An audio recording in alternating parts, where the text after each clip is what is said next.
Bonjour à vous, c'est Josué et le thème du message d'aujourd'hui est « Ne plus douter de sa guérison ». Vous savez, un des plus grands problèmes dans la vie chrétienne, c'est ce qu'on va appeler le doute. Et les chrétiens ne comprennent pas beaucoup de choses et je vais expliquer ça dans cette vidéo. Comment enlever le doute? La première chose que vous devez comprendre, c'est que le doute vient de Satan. C'est-à-dire, lorsque vous commencez à douter, vous devez savoir que le diable est derrière ça. Le doute ne vient pas comme ça. Vous comprenez? Parce qu'il y a des gens qui vont dire « Oh, je doute de ma guérison ». Vous ne doutez pas de votre guérison. Derrière le doute, il y a des esprits qui sont là pour vous faire douter. Et le problème des chrétiens, c'est qu'ils ne savent pas quoi faire à ce moment précis. Je vous parle de ça parce que moi-même, j'ai vécu cette situation. Moi-même, il m'est arrivé déjà de douter de ma guérison de par le passé. Mais par la grâce de Dieu, Dieu m'a révélé quoi faire dans ces moments-là. Mais la plupart des chrétiens ne sont pas conscients que chaque fois qu'ils se mettent à douter, le diable est derrière. Vous ne vous rendez pas compte de ça. Vous savez, j'ai lu un jour le livre d'un homme de Dieu et il raconte qu'il y avait une femme qui se mettait à douter de Dieu. Et par la grâce de Dieu, l'homme de Dieu, c'était quelqu'un, il avait ce qu'on appelle le don du discernement des esprits. Donc ça veut dire que Dieu lui permettait d'entrer dans le monde spirituel et de voir des choses. Donc Dieu a ouvert ses yeux et il a eu une vision et il voyait la dame. Et quand il voyait cette dame, il y avait un démon sur son épaule. Et ce démon lui chuchotait des choses à l'oreille. Donc, vous avez souvent des pensées de doute et vous pensez que ces pensées de doute viennent de vous, alors que ça vient d'un démon. Donc, vous êtes là, vous êtes assise, vous êtes assis, vous commencez à douter que vous êtes guéri. Vous commencez à vous poser des questions.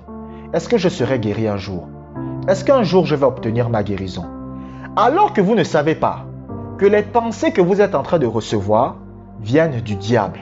Et c'est pour cela que vous allez remarquer, lorsque vous commencez à douter de votre guérison, vous êtes mal à l'aise. C'est comme il y a quelque chose qui ne va pas dans votre cœur. Vous savez pourquoi? Parce que c'est Satan qui est en train de vous parler. Vous comprenez? Lorsque Satan va vous parler, il va mettre des pensées en vous. Vous comprenez? Satan ne va pas vous parler à travers une voix. Il va mettre des pensées de doute. Et vous allez commencer à douter. Vous allez commencer à vous demander si vraiment vous allez guérir un jour. Alors que ces pensées-là viennent du diable. Maintenant, comment enlever le doute? Comment enlever le doute qui vient dans votre vie? C'est facile. Lorsque vous commencez à avoir des pensées de doute par rapport à votre guérison, commencez à remercier Dieu pour votre guérison. Écoutez, quand je vous demande de remercier Dieu pour votre guérison, ce n'est pas quelque chose que je vous demande de faire le matin et le soir seulement, mais tout le temps. C'est-à-dire, lorsque vous commencez, même au travail, lorsque vous commencez à avoir des pensées de doute, remerciez Dieu pour votre guérison. Lorsque vous conduisez la voiture, votre voiture, vous commencez à avoir des pensées de doute, remerciez Dieu pour votre guérison. Vous devez remercier Dieu pour votre guérison chaque fois que des pensées de doute viennent. Parce que les pensées de doute que vous avez, c'est le diable. C'est parce que Dieu n'ouvre pas vos yeux au monde spirituel. Mais c'est Satan qui est en train de vous faire douter. Donc, Satan injecte des pensées de doute en vous. Mais vous, qu'est-ce que vous devez faire? Vous devez remercier Dieu pour votre guérison. Et le diable va partir. Lorsque Satan met des pensées de doute en vous, et que vous commencez à remercier Dieu pour votre guérison, c'est-à-dire vous commencez à élever la voix. Merci Seigneur. Merci pour ma guérison. Merci pour ma bonne santé. Satan va partir. Vous comprenez? Et à force de faire ça, vous allez arrêter de douter. Vous allez arrêter de douter. Vous comprenez? Pourquoi beaucoup de chrétiens doutent? Le problème, pourquoi beaucoup de chrétiens doutent? C'est que lorsque ils ont des pensées de doute, ils ne remercient pas Dieu pour leur guérison. C'est-à-dire que lorsqu'ils ont des pensées de doute, ils sont là. Ah, c'est vrai, hein?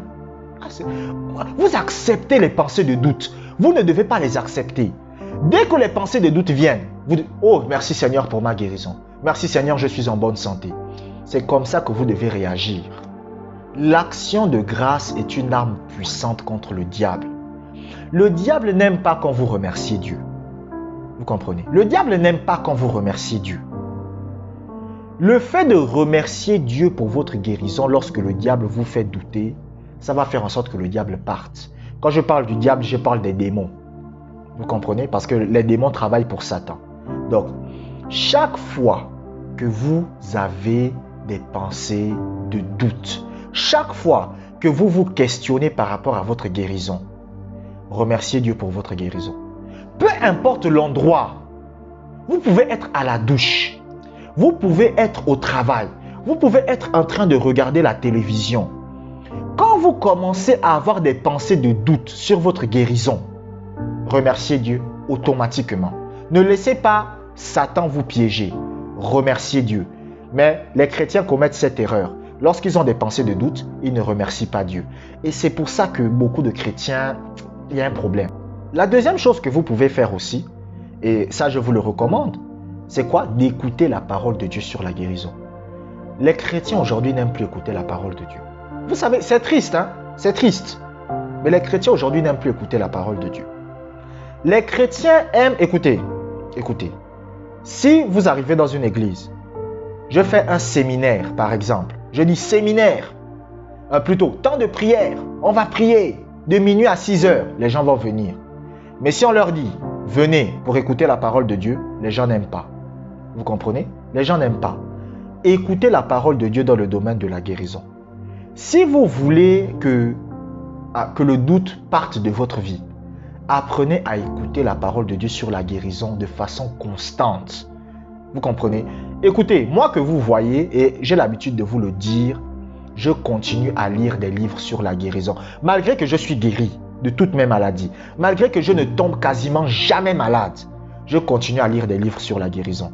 Par exemple, vous voyez dans mes vidéos, je vous cite Andrew Wommack, Kenneth Hagin. C'est des hommes de Dieu sur la guérison divine. Mais pourtant, j'ai été guéri, mais je continue à écouter des enseignements. Donc, vous aussi, vous devez écouter des enseignements. Les gens pensent que le jour où ils seront guéris, c'est fini. Vous n'avez plus besoin d'écouter la parole de Dieu dans le domaine de la guérison. C'est toute une vie. Donc, je continue à écouter la parole de Dieu. Donc, si vous voulez que le doute ne soit pas dans votre vie, augmentez votre temps d'écoute. C'est-à-dire écoutez encore plus la parole de Dieu dans le domaine de la guérison divine. Je vous remercie d'avoir écouté cette vidéo jusqu'à la fin. Abonnez-vous. Que la grâce de Dieu soit avec vous. Portez-vous bien.